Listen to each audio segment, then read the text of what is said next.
வணக்கம் மக்களே, நான் சக்ஸஸ் பிட்ஸ்லேருந்து உங்ககிட்ட பேசுகிறேன். இன்றைக்கி என்ன ஒரு ஜாப் ஆஃபரோடு வந்திருக்கேன் அப்படின்னு சொல்லி பார்த்தோன்னா, மின் வாரியம் வந்து இருக்கு இல்லையா, நம்மளோட தமிழ்நாடு எலக்ட்ரிசிட்டி போர்டு, அவங்க இப்போதைக்கு வேலைக்கு ஆட்களை எடுத்துகிட்டு இருக்காங்க. சரிங்களா? எத்தனை பேர் என்ன ஏது அப்படின்றது தான் தொடர்ந்து இந்த வீடியோ ஃபுல்லாக பாருங்கள், ஸ்கிப் பண்ணாமல் பாருங்கள். உங்களுக்கு நிச்சயமாக உதவியாக இருக்கும். இல்லைனா கூட வேறு யாருக்காவது உதவியாக இருக்கிறவங்களுக்கு ஷேர் பண்ணுங்கள், டெஃபினட்டாக ஹெல்ப்ஃபுல்லாக இருக்கும். சரிங்களா? ஸோ இது வந்து சென்னை பேப்பரில் வந்து ஜனவரி 8ஆம் தேதி இந்த ஒரு போஸ்ட் வந்து ரிலீஸ் ஆகிருந்திருக்கு. ஸோ கிட்டத்தட்ட எப்படி அப்படின்னு சொல்லியிருக்காங்களா, 10,200 பேர் வந்து நியமனம் பண்ண போகிறாங்க அப்படின்ற மாதிரி தமிழக அரசு வந்து வெளியிட்டிருக்காங்க. சரிப்பா, இந்த வேலைக்கு யாரெல்லாம் அப்ளை பண்ணால் என்ன தேவை, என்ன குவாலிஃபிகேஷன், எப்போ கடைசி டேட், எப்படி அப்ளை பண்ணுறது அப்படின்றது நான் இப்போ சொல்ல போகிறேன். என்ன அப்படின்னு சொல்லி பார்த்தோன்னா, என்னென்ன ரோலுக்கு எடுத்திருக்காங்க அப்படின்னு சொல்லி பார்த்தோன்னா, அசஸர் அப்படின்ற ஒரு ரோலுக்கு 1300 போஸ்ட் இருக்குங்க. அசிஸ்டன்ட் இன்ஜினியர்ன்ற ரோலுக்கு 600 போஸ்ட் இருக்குங்க. ஃபீல்டு அசிஸ்டண்ட்ன்ற ரோலுக்கு 2900 போஸ்ட் இருக்குங்க.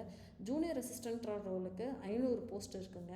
அக்கௌண்ட் ஆஃபீஸர்ன்ற ரோலுக்கு 18 போஸ்ட் இருக்குங்க. ஸோ அவங்க சொன்னாங்க இல்லையா, 1200 போஸ்ட்டை வந்து இவங்க இப்படி தான் பிடிச்சிருக்காங்க. ஸோ நம்ம இதில் ஒருத்தவங்களாம் இருக்கணும் அப்படின்னா நம்ம அதுக்கு வந்து நிச்சயமாக நம்மளே ஆயத்தப்படுத்திக்க வேண்டும். சரிங்களா?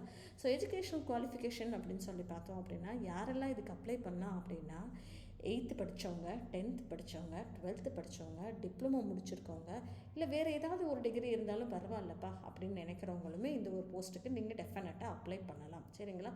ஸோ எஜுகேஷனல் குவாலிஃபிகேஷன்ஸ் இல்லை, வயது வரம்பு, ஏஜ் லிமிட் இருக்கு இல்லையா, அது என்ன அப்படின்னு சொல்லி பார்த்தோன்னா, மினிமமாக ஒரு 18 வயசாவது இருந்திருக்கணும். 18 வயசுக்கு கீழே இருக்கிறவங்க இதுக்கு வந்து எலிஜிபிள் கிடையாது, அப்ளை பண்ண முடியாது. சரிங்களா? மேக்ஸிமம் வந்து 45 வயசு வரைக்கும் அப்ளை பண்ணலாம் அப்படின்றது சொல்லியிருந்திருக்காங்க.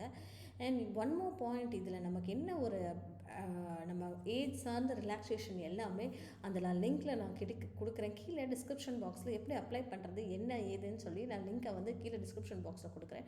டெஃபினட்டாக போய் கிளிக் பண்ணி செக் பண்ணி பாருங்கள். சரிங்களா? ஸோ இம்பார்ட்டண்ட் டேட் அப்படின்னு நம்ம ஞாபகம் வச்சுக்க வேண்டிய ஒரு விஷயம் அப்படின்னா, இது வந்து 12ஆம் தேதியிலேருந்து ஆரம்பிக்கிறாங்க. இதுக்கு நீங்கள் அப்ளை பண்ணுறது ஆன்லைனில் தாங்க அப்ளை பண்ண முடியும். சரிங்களா? ஸோ இது வந்து 12ஆம் தேதி ஆரம்பிக்கிறாங்க. இது வந்து க்ளோஸ் பண்ணுறது 31ஆம் தேதி வரைக்கும் தான் இதுக்கான அப்ளிகேஷன் வந்து நமக்கு வந்து அவைலபிளாக இருக்கும்.